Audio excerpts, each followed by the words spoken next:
제가 뉴스를 보면 이렇게 좋았던 얘기는 기억이 오래 남지는 않는데 어떤 뉴스는 너무 오래 시간이 지나도 이게 잊혀지질 않아요. 그런 것 중에 하나가 몇 년 전 11월 한 지금 때쯤 있었던 일입니다. 새벽 1시쯤에 답심리에 사는 주부 이씨 36살이었는데 당시 남편이 술에 만취해서 들어왔는데 그 자기 남편을 목졸라서 그 김 씨를 살해를 했어요. 경찰 조사에서 남편을 왜 이렇게 목졸라 죽였냐고 했더니 내 세 아이들에게 좀 먹이려고 사둔 돼지고기 3근을 남편이 인근 슈퍼마켓에 갖고 가가지고 돈으로 바꿔서 또 술을 마신 것을 이제 도저히 참을 수가 없었다라고 말했습니다. 특별한 직업이 없던 이 남편은 평상시에 술주정으로 굉장히 행패를 심하게 부렸던 것 같아요. 이 여자는 그 당시 암으로 자궁암 판정을 받고 투병 중이었고, 그리고 3아이를 남편이 별로 안 돌보니까 혼자서 힘들게 키우고 있었어요. 그런데 이전에도 몇 번을 가정폭력으로 신고를 한 적이 있을 정도로 이 남편이 정말 힘들게 했는데, 이제는 애들도 돌보지 않은 이 남편이라는 사람이 자기 애 먹이려고 사는 돼지고기까지 갖다가 팔아서 술을 마시니까 너무나 그동안 많이 힘들었고 또 맞고 살았던 거, 이 여자가 19살에 시집을 와가지고 그렇게 사는 거예요. 계속 그 나이까지. 순간적으로 그거를 견딜 수가 없어서 목졸라서 죽여버린 거예요. 이걸 보는데 살인을 한 것은 맞지만은 그 가정 생활한 게 얼마나 그동안 힘들게 살았을까. 게다가 암 투병 중에 또 자식을 위해서 그렇게 마음을 쓰고 있는데 그런 남편의 행동을 보면서 죽이게 됐던 이 상황 속에서 도대체 가족이 뭘까라는 생각이 많이 들었어요. 한 지붕 아래서 산다고 해서 정말 이게 가정이라고 말할 수 있는지, 가족이라고 말할 수 있는 건지. 어떤 사람은 이런 얘기는 좀 너무 극단적이라고 생각하실지 모르겠습니다. 이 사람은 알코올 중독에다가 돈을 못 벌어오니까 문제다, 그렇게 생각하는 사람도 있을지 몰라요. 그러면은 돈만 잘 벌어오면은 그러면 좋은 남편이고 좋은 가정입니까, 거기가? 도대체 가족이기는 하지만 법적으로 왜 한 지붕 아래서 사는지도 모르는 그러한 삶의 기초단위인 가정이 다 와해돼 버리는 이런 시대 속에서 우리는 계속해서 교회가 세상의 소망이라고 외칩니다. 도대체 교회가 뭐가 다르고 뭐가 잘났길래 우리는 그런 가정들을 앞에서 여전히 우리가 교회가 세상의 마지막 소망이라고 말할 수 있는 겁니까? 도대체 교회가 어떤 곳이길래 그런 말을 감히 할 수 있는 겁니까? 어떤 교회는 멋진 건물에 지금도 수천 수만 명이 모여서 예배드리고 수많은 멋진 프로그램들을 돌립니다. 그런 교회가 세상의 소망입니까? 아닙니다. 오늘 조금 전에 우리가 읽어봤던 이 본문에서 말하고 있는 이런 교회, 또 그런 놀라운 사람들의 이야기, 이게 있을 때 우리는 비로소 교회가 세상의 소망이 될 수 있을 거라고 희망을 걸 수 있을 것입니다. 먼저 이 본문을 둘러싸고 있는 상황을 여러분이 좀 알 필요가 있어요. 잠시 정리해 본다면은 여기 나오는 인물이, 주요 인물이 오네시모라는 사람하고 빌레몬이 나옵니다. 이 오네시모는 빌레몬 집의 노예였는데 이유는 모르겠는데 어느 날 탈주를 했어요. 여기저기 전전하다가 붙잡혀가지고 감옥에 들어가게 됐는데 그 감옥 안에서 복음을 전하다가 잡혀온 사도 바울을 만나서 거기서 복음을 듣고 새 사람으로 변화가 됐습니다. 그러니까 사도 바울과 이 오네시모, 도망친 노예 오네시모는 감방 동기예요. 근데 거기서 오네시모가 바울의 전도를 받아서 새 사람이 되고 그는 사도 바울을 돕는 충성스러운 일꾼이 됐습니다. 그런데 그가 이제 출소할 때가 된 거예요. 바울은 이 노예 오네시모의 옛 주인이 옛날에 자기가 복음을 전했고 또 변화돼서 자기와 함께 교회를 세워가던 자신의 충실한 동역자였던 빌레몬임을 알게 되고 그에게 편지를 쓴 게 이 책입니다. 우리가 조금 전에 읽은 거죠. 이런 편지를 쓰게 된 배경은 당시에 노예가 도망을 치면은 잡히면은 그거는 심지어는 엄청난 처벌에다가 사형까지 당할 수 있어요. 왜냐하면 그 당시에 로마나 이 시대 문화에서는 노예는 주인의 재산입니다. 그냥 여러분의 핸드폰이나 자동차처럼 그냥 재산이에요, 노예는. 근데 도망을 갔다가 이제 사도 바울이 주인한테 가래니 이게 쉬운 얘기입니까? 이건 간단한 얘기가 아니에요. 우리가 생각하는 것처럼 그냥 그 집으로 돌아가면 되는 게 아니라 이건 굉장히 심각한 문제가 발생하는 겁니다. 이게 지금 우리 읽었던 빌레몬서가 처하고 있는 이런 상황이에요. 그런데 지금 오네시모를 돌려보내면서 사도 바울은 뭔가 할 말이 있어요. 근데 그 할 말을 하기 전에 우리가 5절부터 7절에서 보는 것처럼 뭔가 이제 그 빌레몬을 칭찬해주고 인정해주는 말을 먼저 꺼냅니다. 이게 항상 이래 순서지요. 5절을 보세요. 뭐라고 되어 있습니까? 같이 읽읍시다. 시작. 주 예수와 및 모든 성도에 대한 내 사랑과 믿음이 있음을 들음이니. 주님을 향한 믿음이 있다. 이거는 우리 그리스도인들이 누구나 다 하는 얘기입니다. 그런데 그 믿음과 사랑은 소문이 날 정도였어요. 그것은 그냥 우리의 머릿속에 관념적인 그런 교리가 아니라 이것은 보여지고 증명된 사랑이었고 이것은 그의 그냥 삶 자체였어요. 6절에도 보시면은 뭐라고 써 있죠? 이로써 내 믿음의 교제가 우리 가운데 있는 선을 알게 하고. 자, 아까 믿음, 사랑이라는 말이 나왔어요. 이번에는 또 교제라는 말이 나와요. 교제가 뭡니까? 카페에 가서 노닥거리는 게 교제입니까? 그 수준을 말하는 게 아니에요. 여기서 말하는 믿음의 교제는 교회 안에 있는 우리 그리스도인들이 갖고 있는 세상에 보여주지 못하는 최고의 선, 그게 뭔지를 사람들로 하여금 알게 해준다는 거예요. 교제라는 것은 참된 기독교만이 갖고 있는 세상 어디에서도 볼 수 없는 최고의 선이 무엇인지를 보여주고 증명해 주는 거예요.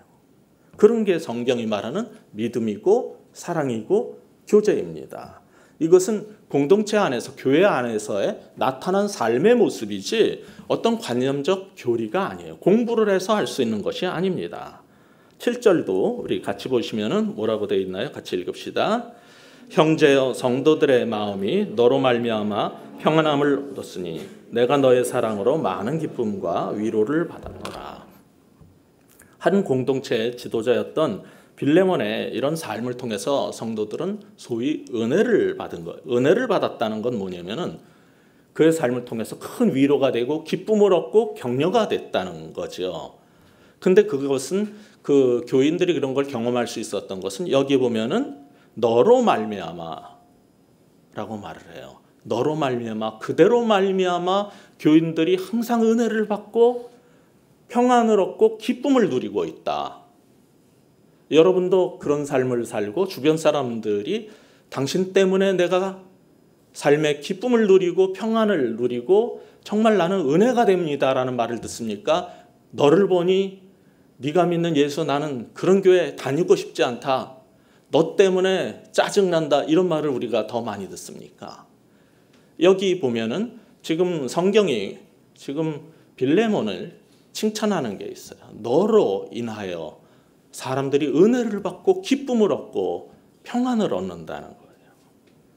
제가 그 전에 이제 지금 학교 일을 하기 전에 목회 중간에 이제 잠깐 또 한 적이 있어요. 학교에 허락을 받고 한 1년 동안 다 공중분해되고 박살난 교회를 살리기 위해서 1년 정도 한 적이 있었는데 어느 날 어느 분이 와가지고 중국 교포분 장례식을 좀 지내달래요.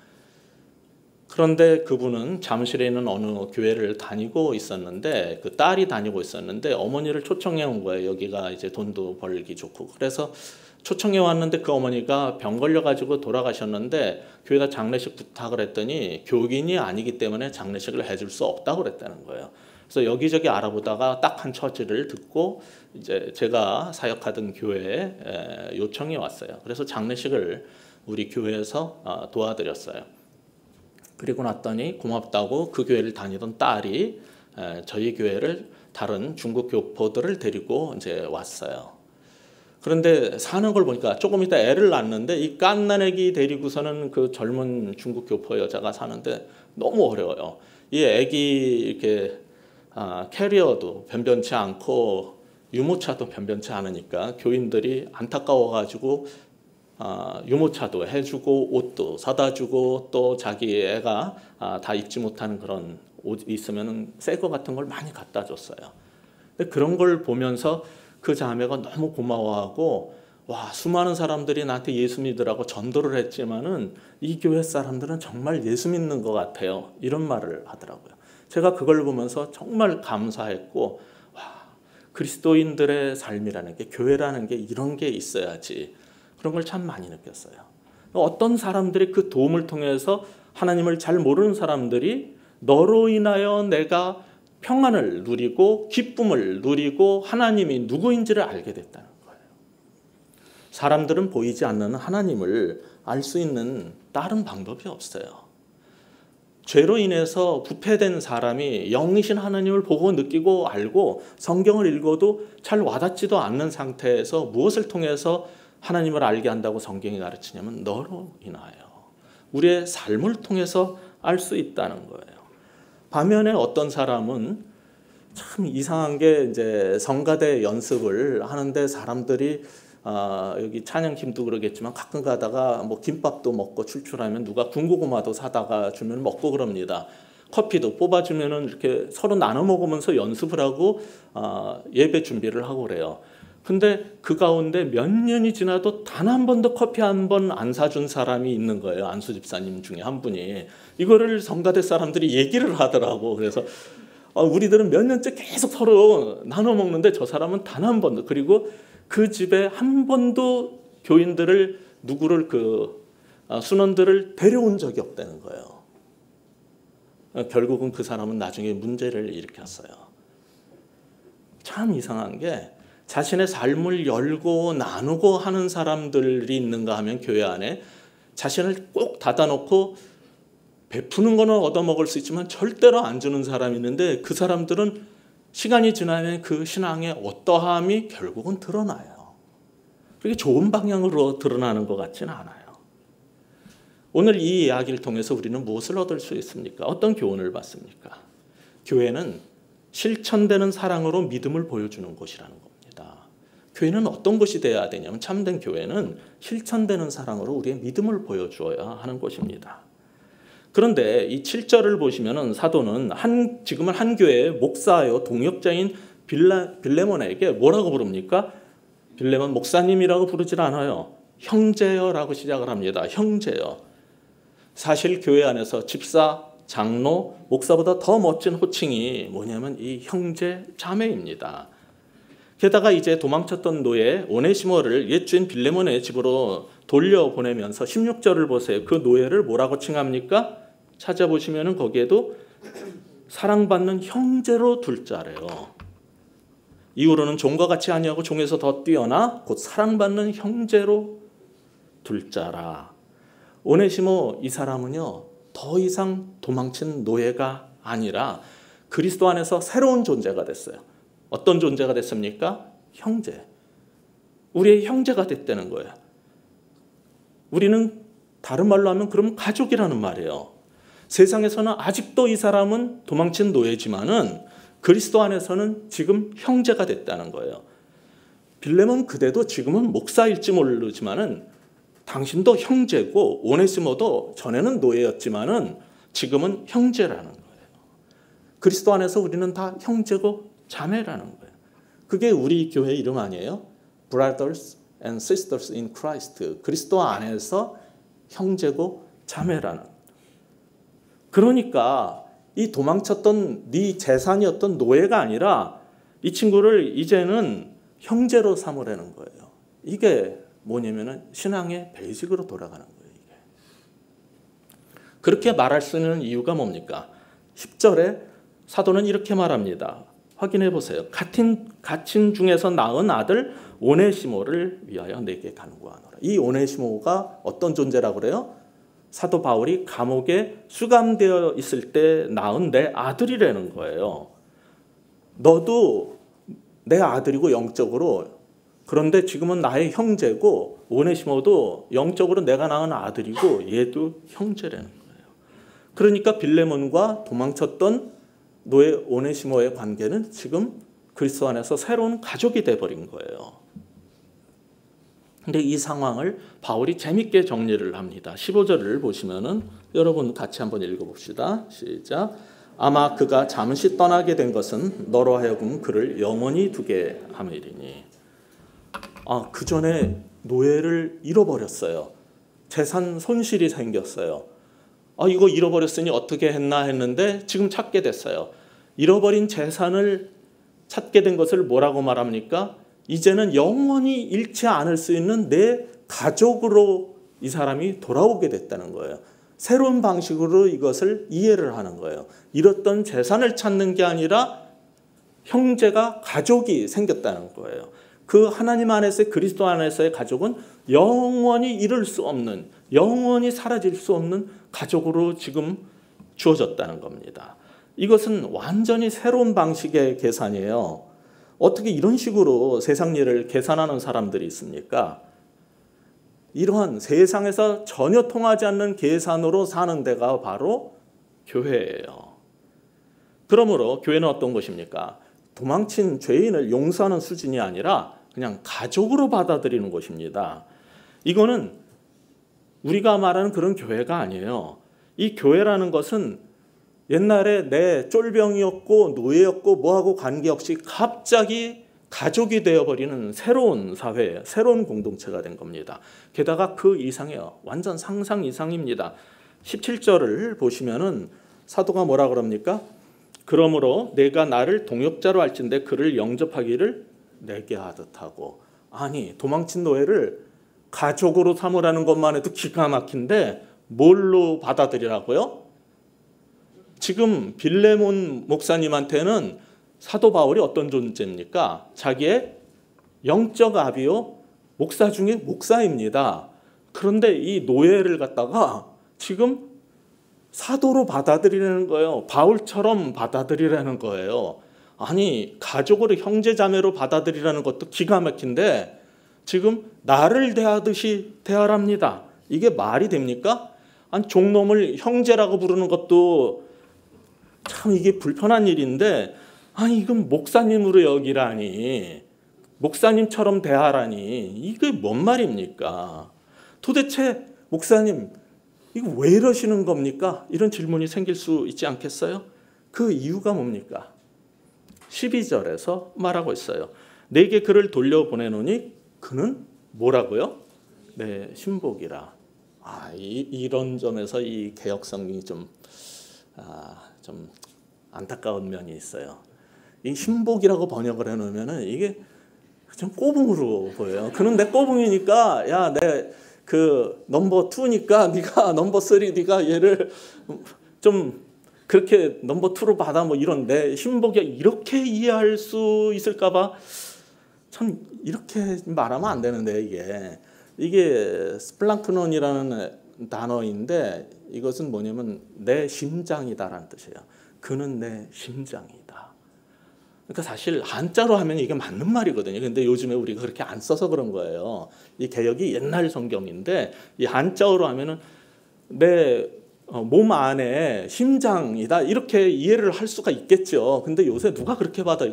얘가 내 신복이 여러분 내 꼬붕이지요.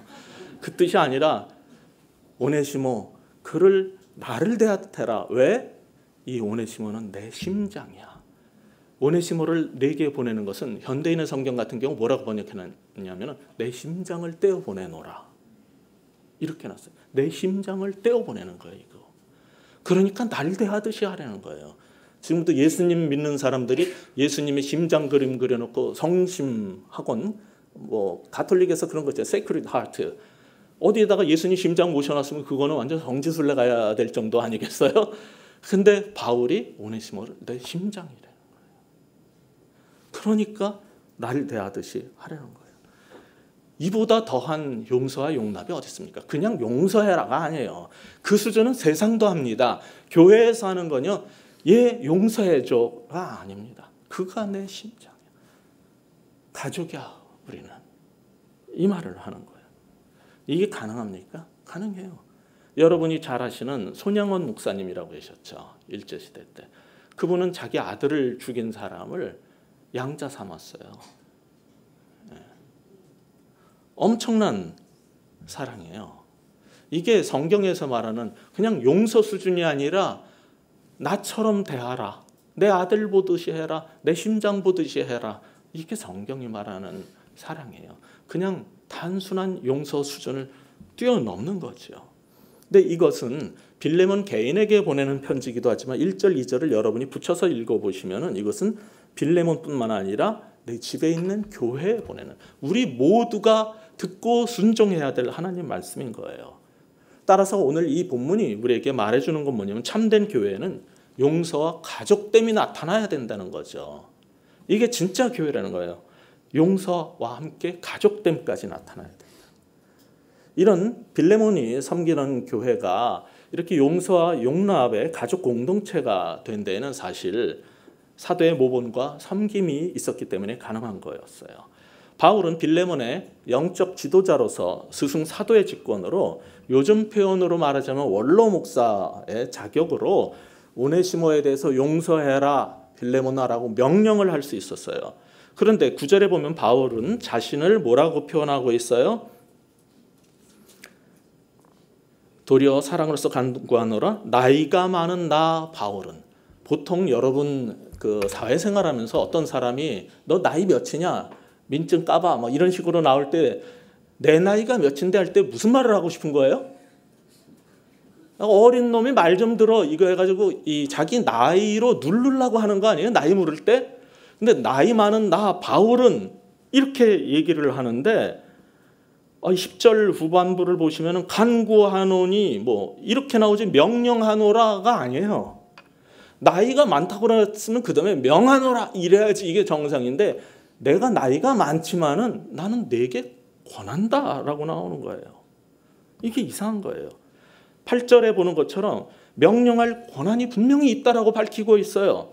9절에서 보는 것처럼 그렇게 명령할 권한이 있는데도 안 하는 이유는 사랑으로 인하여예요. 사랑 때문에. 그리스도 안에 사랑 때문에 내 나이가 있고 분명히 위치가 있지만은 나는 명령하지 않겠다. 내게 권하노라. 심지어 14절을 보세요. 내 승낙이 없이는 내가 아무것도 하기를 원치 아니하노니 이는 너의 선한 일이 억지같이 되지 않고 자의로 되게 하려 함이라. 교회 안에서 하나님의 일은 어떤 위치로 신분으로 나이로 명령해가지고 하는 일이 아니에요.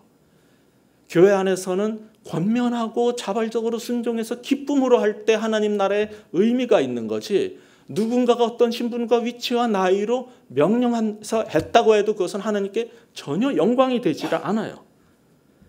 즉 교회는요, 세상에 사는 방식으로 사는 데가 아닙니다. 교회라는 데는 하나님 나라의 새로운 법칙이 지배하는 그것으로 다스려지는 나라지, 세상에서 하던 나이 순으로 또는 신분 순으로 직장에서 위치 순으로 그렇게 명해서 되는 데가 아닌 새로운 나라라는 거예요. 여기가. 이게 성경이 말하는 교회예요. 그렇다면 교회가 세상의 소망이 될 수 있겠죠. 그러나 세상이 하는 거를 교회에서 똑같이 하고 오히려 더하게 한다. 그러놓고 어떻게 교회가 이 세상의 마지막 소망이라고 감히 말을 할 수 있습니까? 교만하게 시리. 요즘엔 세상도 안 그러는 데가 많아요. 근데 어떻게 교회에서 그럴 수가 있습니까? 교회는요, 강압이 아니라 무엇으로 섬기는 데예요? 상대편을 존중하는 존중으로. 따라서 오늘 본문은 우리에게 참된 공동체의 세 번째 조건을 보여주는데, 참된 공동체는 존중과 섬김이 나타나는 곳이어야 한다는 거예요. 여러분도 신앙생활하면서, 우리 베이직 교회를 다니면서, 또는 여러분의 통동 모임에서 여러분이 속한 곳에서 이런 자세가 나타나고 있습니까? 아니면 야, 언니가 말하니까 네가 좀 들어야지, 막내가 아이고 참 버릇도 없다, 뭐 이런 식으로 먼저 나옵니까? 그러면 나는 아직도 멀은 거예요. 내가 사는 세계는 교회 안에 몸은 들어가 있지만은 세상 방식으로 나는 세상을 교회 안에서도 여전히 사는 거일 수 있어요. 이처럼 교회가 서로에 대한 깊은 존중과 배려 그리고 순종과 자발적 섬김이 있는 공동체가 돼야 되는데 또 어떤 특징을 이 본문에서 보여주고 있냐면요. 11절을 보시면 이게 참 재밌는 말이에요. 사실은 그가 전에는 내게 무익하였으나 이제는 나와 내게 유익함으로, 그냥 우리말로 이렇게 돼 있지만은 이걸 처음 읽었던 사람은 헬라어로 읽었을 거 아닙니까? 여기에 워드 플레이가 담겨 있어요. 오네시모라는 이름이 쓸모 있는 이란 뜻이에요. 빌레몬 집에 종이었는데 꽤 일을 잘했나 봐요. 그래서 오네시모라고 불렀는지 모르겠어요. 아주 쓸만한 놈이란 뜻이에요, 오네시모가. 근데 여기에 그가 전엔 내게 무익하였으나 이제는 나와 내게 유익함으로가 이게 뭐냐면은 한때 쓸모없는 아크레스토스였던 사람이 오네시모, 그러니까 쓸모없던 사람이 오네시모, 쓸모 있는 오네시모가 그리스도를 통해서 매우 유크레스토스, 쓸모 있는 사람이 됐다는 거예요. 이 오네시모는 원래 쓸모 있는 사람이었는데 도망가가지고 이건 쓸데없는 아크레스토스가 됐는데 크리스토스 예수 안에서 지금 유크레스토스, 정말 쓸만한 사람이 됐다는 워드 플레이를 하고 있는 거예요. 예수 믿는다는 게, 하나님 믿는다는 게 이런 거예요. 이전에는 쓸데없는 사람이 예수님 안에서 교회 안에 들어오면 누구나 다 쓸모있는 사람이 돼요. 왜? 우리가 거듭나는 순간에 하나님께서 우리에게 성령을 부어주시고 은사를 부어주심으로 그리스도의 몸된 교회를 세우기 위해서 베이직 교회에 붙여주셨을 때 어느 곳에서든지 여러분이 쓰여야 되기 때문에 붙여놓은 거예요. 그냥 여기에 심심해서, 그리고 내가 갈 데가 없어서 붙여놓은 게 아니라 어떤 그리스도의 몸에 붙일 때는 반드시 거듭나고 붙여놓을 때는 은사를 주셔서 붙이는데 그것은 그 공동체에 뭔가 기여할 게 있고 쓸데 있어서 붙여놓은 거예요. 예수님 믿고 나면요, 이전에 내가 도대체 있으나 없으나 내가 하루 안 들어도 엄마도 아빠도 아무도 몰라. 아니 학교에 빠져도 아무도 몰라. 교수님뿐 아니라 친구들도 몰라. 도대체 내 존재 가치가 뭔가. 게다가 여기는 좀 젊은 분들이 많은데 이게 나이가 한 50대쯤 된 주부는요, 애들이 다 자라고 이제 키워놓으면요, 나는 왜 살아야 되는지, 무슨 존재인지, 내가 과연 가족에서 필요한 사람인지, 이게 너무 회의가 들어가지고 굉장히 힘든 시기가 온대요. 모두가 많이 여기저기서 최선을 다해서 잘해보려고 하고 꼭 필요한 사람이 되고 싶었는데 여기저기서 쓸데없는 사람이 돼가지고 직장에서도 잘려, 집에서도 필요 없는 사람, 아이고 그럴 바엔 들어오지 마, 뭐 이런 말이나 듣고, 이런 사람이 예수님 믿고 났더니 정말 세상에선 날 필요 없다고, 쓸데없다고 그러는데 나를 너무 존귀히 여겨주고 꼭 필요한 존재가 돼버린 거예요. 그게 교회예요. 교회는 어떤 것입니까? 예수 안에서 이제 누구든지 꼭 필요한 사람이 되는 곳이에요. 어느 누구도 쓸데없다 그런 말을 들을 사람이 하나도 없어요. 정말 내 존재 가치를, 내 인생의 보람과 존재 가치를 가장 크게 느낄 수 있는 곳이 바로 이 교회 공동체인 거죠. 그런 의미에서 우리는 교회가 세상 사람들에게 너무나 귀해요. 왜냐하면 지금도 자기의 가치를 못 느끼고 홀로 외롭고 정말 이까짓 인생 살아봤자 아무도 알아주지도 못할 인생 확 죽어버려, 이런 생각을 가진 사람이 얼마나 많은지 몰라요. 그 사람들이 들어와서 정말 가치 있게 여겨지고 가장 귀중한 하나님 안에서 쓸모있는 사람으로 여겨질 수 있는 것이 교회이기 때문에 교회는 여전히 세상에 정말 마지막 소망이 될 수 있는 거예요. 그런데 이 정도도 대단한 건데 사실 18절을 보시면 더 놀라운 제안을 합니다. 이 노예를 돌려보내면서 놀라운 제안을 하는데 마지막으로 한 가지를 더 살펴봤으면 좋겠어요. 같이 읽어봅시다. 시작. 그가 만일 내게 불의를 하였거나 내게 빚진 것이 있으면 그것을 내 앞으로 계산하라. 이 무슨 말입니까? 옛날에 얘가 도망가면서 혹시 네 재산 뭐 들고 튄 거 있니? 네가 손해 난 거 있니? 내가 다 갚아줄게. 나는 얘 그냥 받아들이는 게 아니야. 만약에 너한테 손해 끼친 거 있으면 내가 갚아줄게. 이렇게 말하는 거예요. 그뿐 아니에요. 19절을 보시면 또 뭐라 그럽니까? 나 바울이 친필로 쓰노니 내가 갚으려니와 내가 이외에 내 자신이 내게 빚진 것은 내가 말하지 아니. 너도 나한테 사랑으로 빚진 거 있잖아. 이후엔 내가 그런 거 입에도 안 올릴 거야. 난 너한테 요구한 거 하나도 없어. 그리고 내가 분명히 말하는데, 내가 친필로 여기 사인하면서 말하는데 너한테 얘가 손해 끼친 것은 내가 다 갚아줄게. 저는 이 구절을 묵상하면서 사실은 좋은 예화를 찾았어요. 이런 얘기를 하면 여러분에게 참 좋겠다. 난 남 얘기를 할 게 아니라 이 설교를 하면서 내 자신에게 먼저 적용이 돼야 되는데, 나는 바울처럼 살 수 있는 나를 생각해 봤어요. 여러분도 그리스도 안에서 참된 사랑이 있다면은 다른 그 사람을 용서하라, 받아들여라고 말하면서 빚진 거 있으면 내가 갚아줄게 하는 사람이 되십시오라고 말하면 쉬워요. 제가 목사 입으로 살면 얼마나 쉽습니까? 근데 제 자신이 먼저 나는 그렇게 살 수 있나?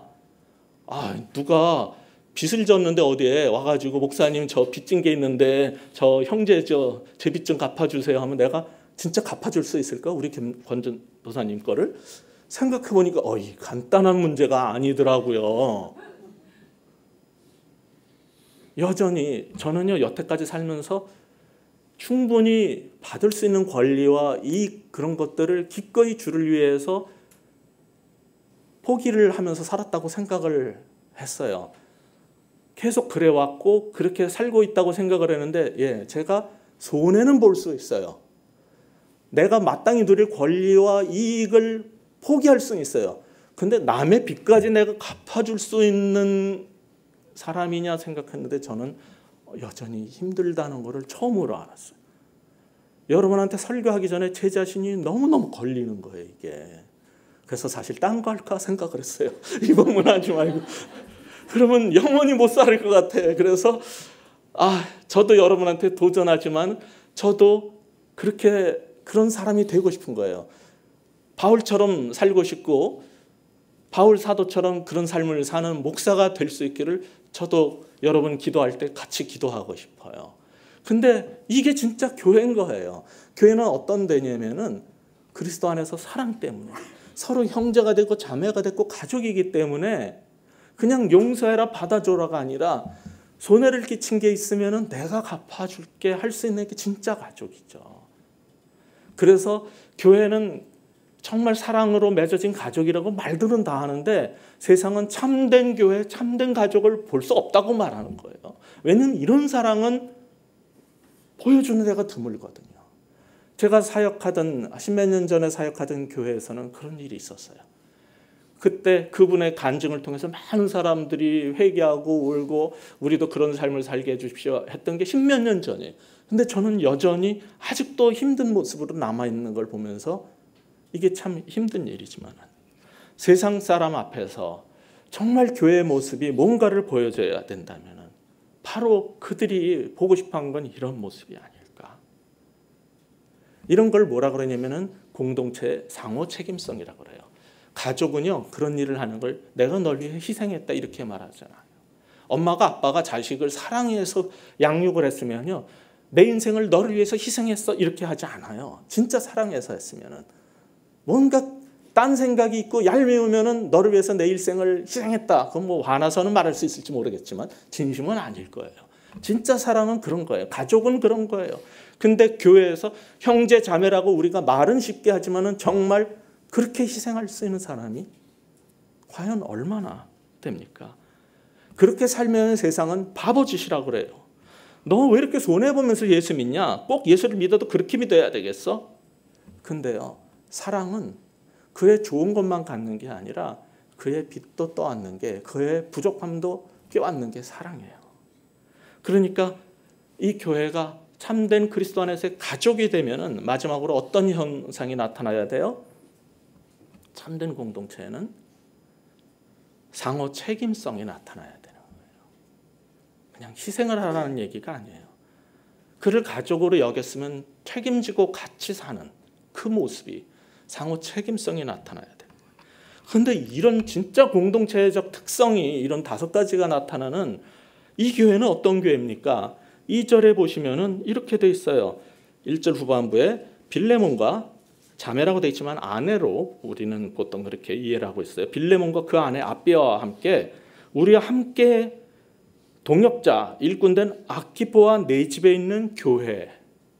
이 교회는요, 어떤 멋진 몇만 명 모인 교회가 아니라 조그만 가정교회였어요.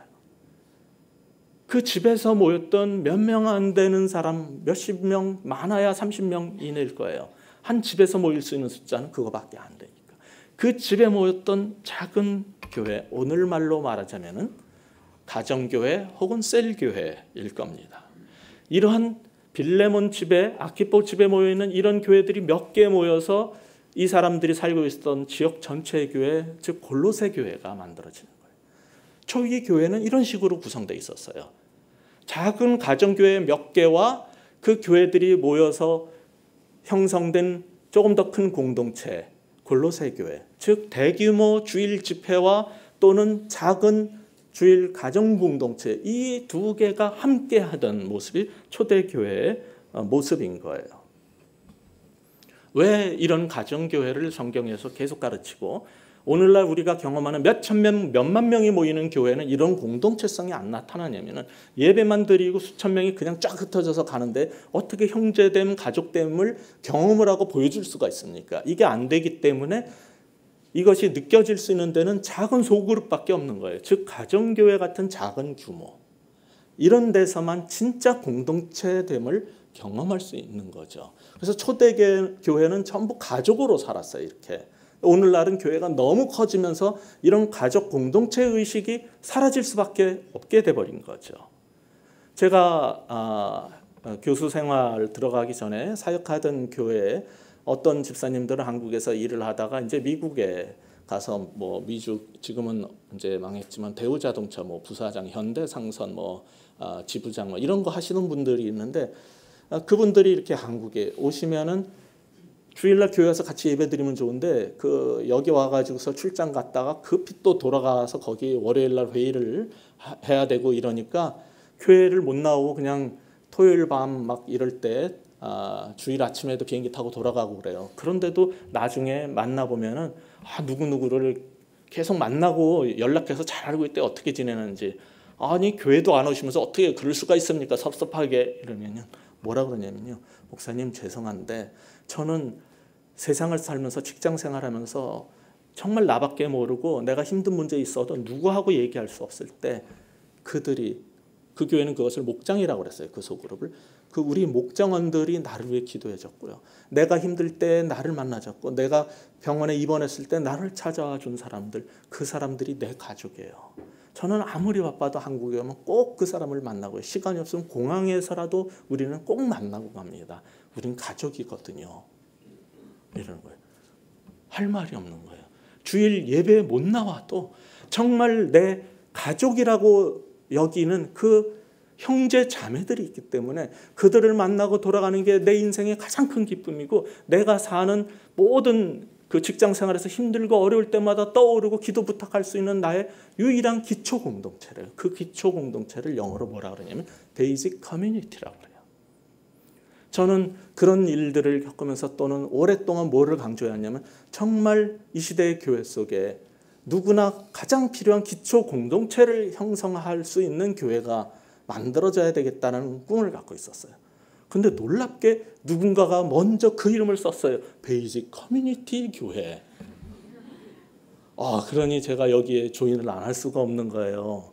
와, 이 용어를 쓰면서 정말 우리 삶의 기초 공동체가 될 수 있다면 내가 그런 의미로 그 용어를 쓸 때 가장 쉽게 알아들을 수 있는 분이 여러분 아니겠어요? 교회 이름이니. 근데 이 베이직 커뮤니티 교회를 다니면서도 기초 공동체를 경험하지 못하고 아직 나의 그런 가족이 없다면은 이거는 신앙생활 헛하시는 겁니다. 불쌍하게 사시는 겁니다. 여러분의 가족을, 세상에 피를 나는 가족도 나를 필요 없다 그러고 버리기까지 하는 사람들이 있는 판에 세상 누구도 나를 필요로 하지 않을 때 나를 귀히 여겨주고 형제 됐고 가족 됐다 그러고 아껴주고 사랑해주고 품는 그 가족이 없다면 여러분 이 험한 세상을 도대체 무슨 힘으로 어디에 기초해서 어떻게 사시려고 하는 겁니까? 여러분 이 교회에 오시게 된 것은 하나님의 섭리고 하나님의 축복입니다. 그렇다면 오늘 이 예배를 마치고 그냥 흩어지지 마시고 이 가운데 여러분의 참된 그리스도 안에서의 가족을 찾으세요. 나의 형제 자매를 작은 통독 모임 속에서 시작을 하세요. 그냥 성경 읽는 모임이 아니라 나의 가족됨, 그리고 진짜 교회의 모습을 경험할 수 있는 그런 나의 베이직 커뮤니티 기초 공동체를 찾을 수 있는 여러분 되시기를 주의 이름으로 축원합니다. 기도하시겠습니다.